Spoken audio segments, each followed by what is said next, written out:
Allez, de retour ici au Bowling du Mans pour ce deuxième match. D'ailleurs, le Bowling du Mans qui nous accueillait pour la première fois. Je tiens à remercier Cécile, Frédéric et Arnaud Le Terrec pour leur accueil parfait. Et c'est le Russe Dmitri qui attaque pour le team Orion. Cette frame 1, il laisse la Kidis, toujours en compagnie d'Hélène Parker. Bonjour Bruno. Et nous redécouvrons Alexei Kovstov.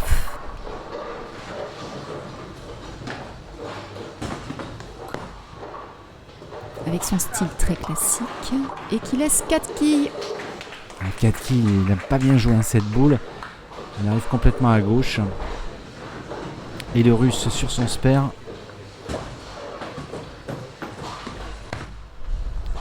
Attention, oh, et ouais, rigole. Il s'en veut le Russe. Il a dit à son équipe, c'est ma faute, il a mal joué ce spare. En espérant que Alexei en profite pour le team Mercury. Il faut tout de suite profiter de l'erreur de l'adversaire. Espère Hélène, celui-là est chanceux. Bon, tant mieux pour l'équipe. Ça va les motiver. C'est au tour du jeune Belge pour l'équipe Orion sur la frame 2. Kilian Johnson. Bon, c'est un strike à gauche, mais c'est un strike quand même, on le prend. Ah, j'aime bien les strikes Brooklyn, Hélène. Et regardez, cette boule qui va piquer dans la poche de gauche. Et la 10 qui tombe au dernier moment. En tout cas, on n'aime pas quand on est adversaire. Que votre joueur en face fasse un strike comme ça fait jamais plaisir. Et regardez d'ailleurs la tête de Jérémy, il est un peu dubitatif. Alors va-t-il répondre? En tout cas, c'est ce qu'on lui souhaite.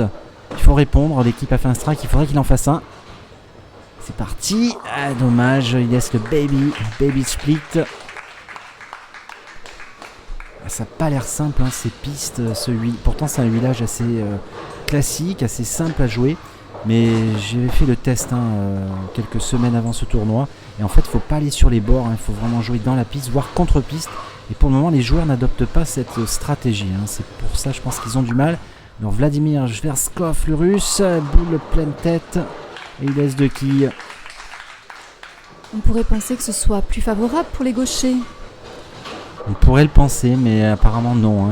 J'ai envie de vous dire, malheureusement. Alors, le baby pour Jérémy. Et non, dommage. Frame pour son équipe. Alors, Vladimir, lui, gaucher. Allez, c'est parti. Et c'est très bien arrivé, spare.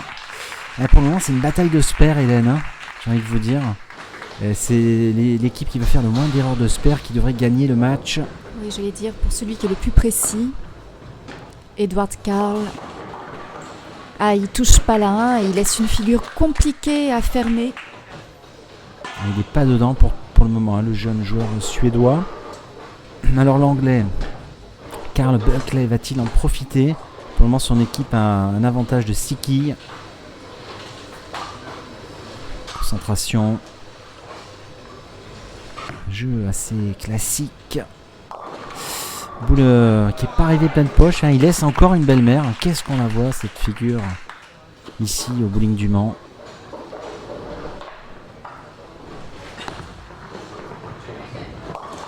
Bon, et Karl n'a pas réussi à fermer cette figure, ce qui n'était pas très étonnant. C'était pas facile, avec malgré un retour sur le pin deck d'une des quilles. Alors l'anglais va-t-il fermer cette belle-mère?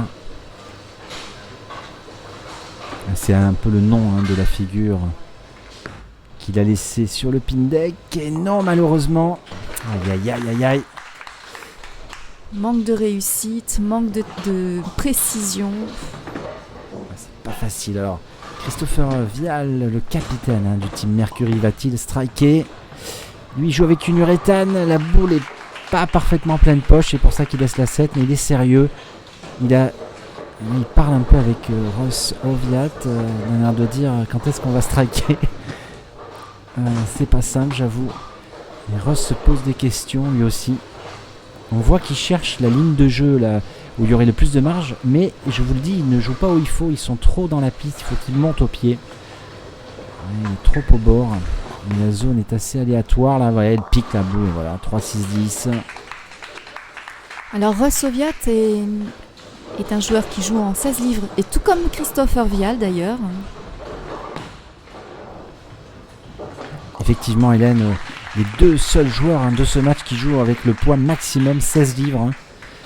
Et c'est des beaux bébés. Regardez, Rosoviat, il fait pratiquement 2 mètres. Je vais vous dire, j'étais à côté de lui pour quelques photos.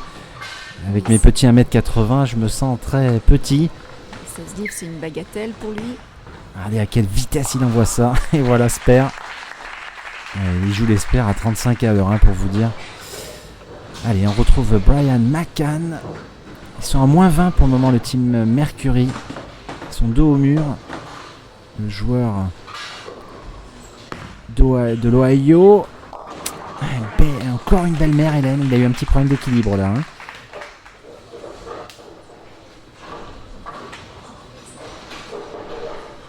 Allez, le Russe, qui est pour le moment tranquille, il est avec son équipe à plus 4.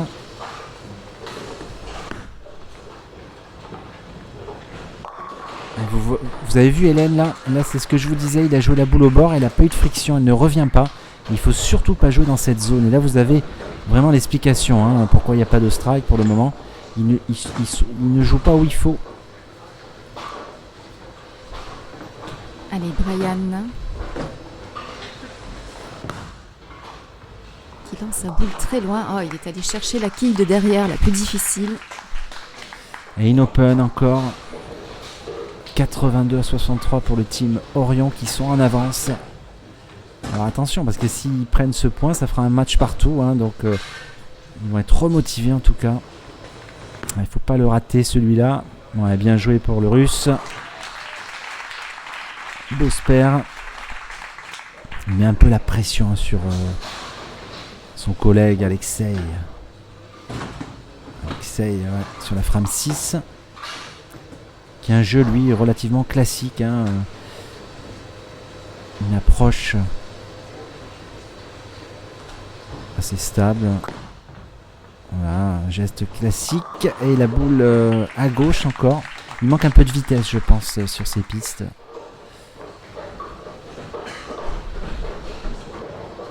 Kilian Johnson, on est déjà à la frame 7.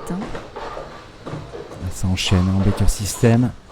Qui avait fait strike tout à l'heure. Oh oui, Hélène, strike. Allez, j'espère qu'on va voir des strikes maintenant. Ils sont motivés en tout cas parce qu'ils sont en avance. Celui-là, on le revoit avec cette boule qui arrive un petit peu pleine sur la 1. Et c'est la quille 7, excusez-moi, qui allait taper la 9. Bon, comme quoi, c'est pas impossible. Et non, je vous dis, mais là, je crois qu'il est un petit peu monté au pied. Il faut qu'ils montent tous. Il faut monter, les gars. J'ai envie de leur dire. Sinon, ça va être dur. Bien joué, ça c'est bien joué le Sper. Regardez, il y a quand même presque 30 quilles de retard. 31 quilles d'avance pour Team Orion avec Vladimir Jverskov.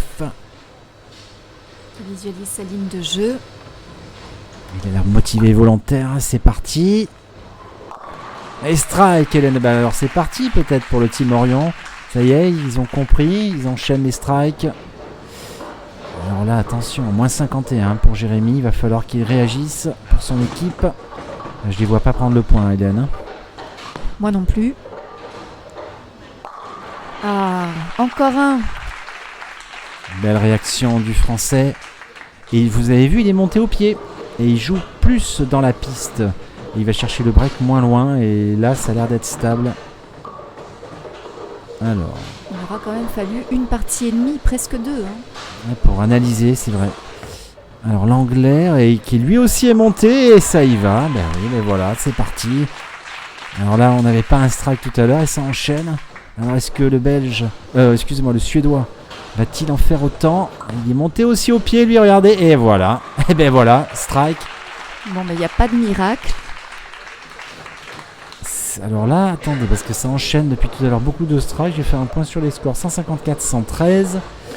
Rosoviat. On est déjà à la frame 10, Hélène. Alors attendez, je vous fais un point rapide. Ouais, il faut qu'il strike pour gagner. S'il fait strike, le match est dans la boîte. Il est à plus 41. Grosse concentration. Il respire.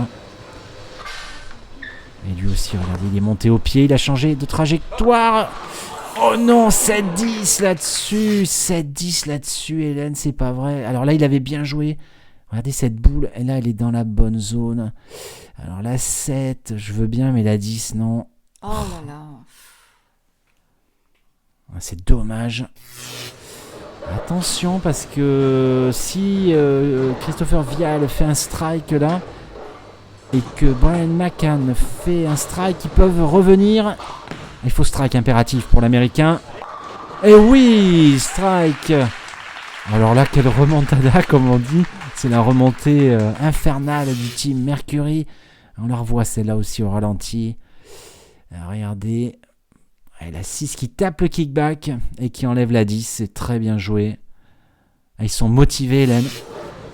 Oui, et Russ est un peu désespéré parce qu'il pensait gagner cette partie pour son équipe. Et là, il comprend bien qu'il va falloir gagner le 3e match d'office, sinon c'est perdu. Exact. Il n'a plus le droit à l'erreur après. Il attend quand même 31. On va dire un missile.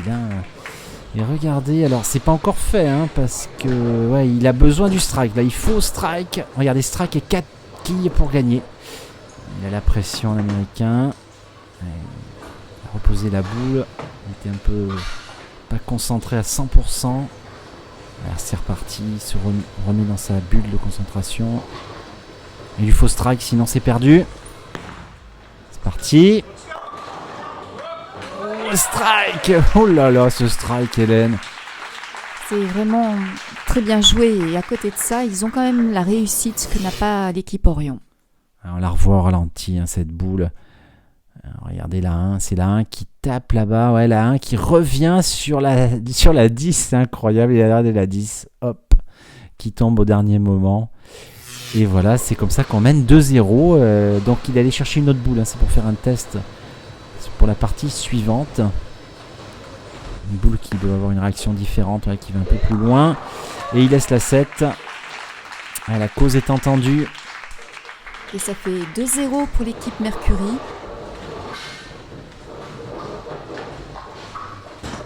Il va jouer quand même la dernière boule. Et on va se retrouver très vite pour la suite de ce match. À bientôt, Hélène.